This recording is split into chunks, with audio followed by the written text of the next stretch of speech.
We reached former Canadian ambassador to the U.S., Derek Burney, who's in Denver right now. Hi, Mr. Burney. Great pleasure to see you again.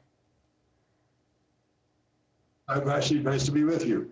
Did you think this race would be as tightly contested as it is tonight?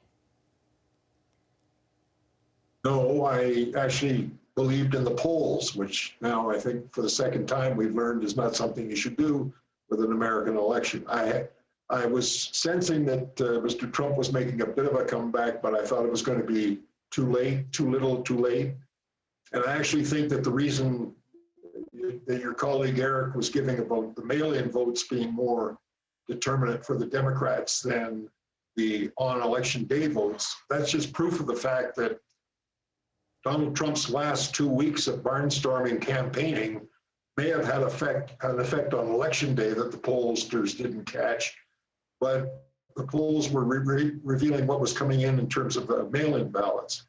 And I think that's a profound difference. Yeah, that's a good point. Even if, as Eric was pointing out, Joe Biden reaches that 270 mark, it's probably not, it doesn't look like tonight at least, going to be by a huge margin, which means that already we've got some legal challenges launched from the Trump camp, for example. We might be in for a number of days, weeks, perhaps even longer of kind of a place of uncertainty. And I'm wondering what you think that means for Canada.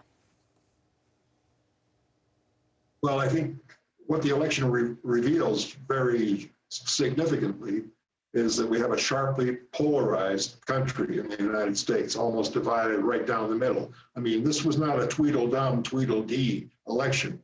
There were stark contrasts in both the style and the substance of the two candidates. So that's one thing. So we're polarized and now we're paralyzed in terms of knowing where the election is going. And, then there's the Senate, which is another factor. So we're in for a period of uncertainty. Even if there had been a clean victory, the Americans have to go through a period of transition from November to the middle of January before the new administration gets established.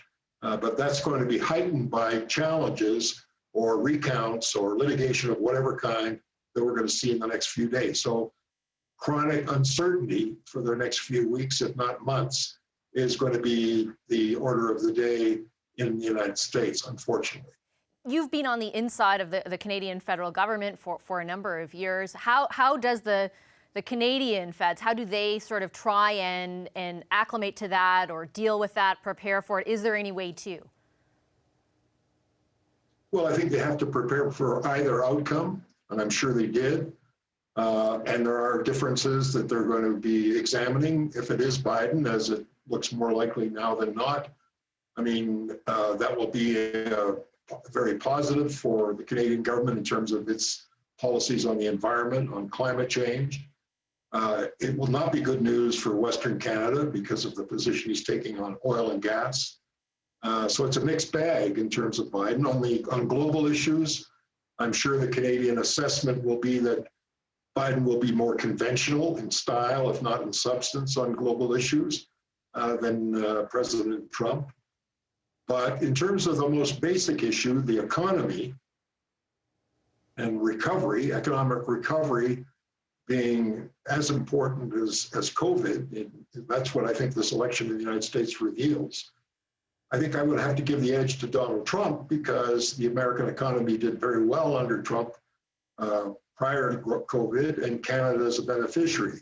If the American economy goes down, and if the tax and higher regulation platform of Biden has a negative effect, that will have a negative effect on Canada. At the same time, if they actually go the route of higher regulation and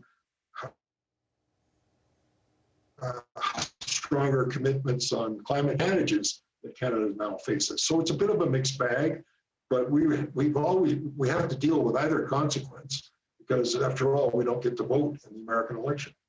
This is true. Quick final question for you. You mentioned how one of the big outcomes for you that you take away from this is the striking polarization. I'm wondering, you spent so many years here, you're obviously in Colorado now. Do you feel that there? Like, did you have that sense in the lead up to the election? Not so much in Colorado because it's a blue state. So we see it's a rural-urban split in a state like Colorado. Denver is strongly Democratic. The region where I live is outside of Denver, about an hour outside. It's much more conservative, much more Republican, but it's not like Wyoming, which is right next door and which is 3/4 Republican. So that's I don't see any evidence of it. We didn't see any campaign effort by Biden or by Trump in Colorado in this election. That's what happens. You know, the concentration of these campaigns is on the 10 to 12 battleground or swing states, and the rest of America, including New York and California, tend to be ignored. And certainly on those 5 states that we're watching so closely right now. Mr. Burney, I'll leave it there. I really appreciate your time this evening, as always. Thank you. Nice to be with you. You as well. That's Derek Burney. He's a former Canadian ambassador to the U.S.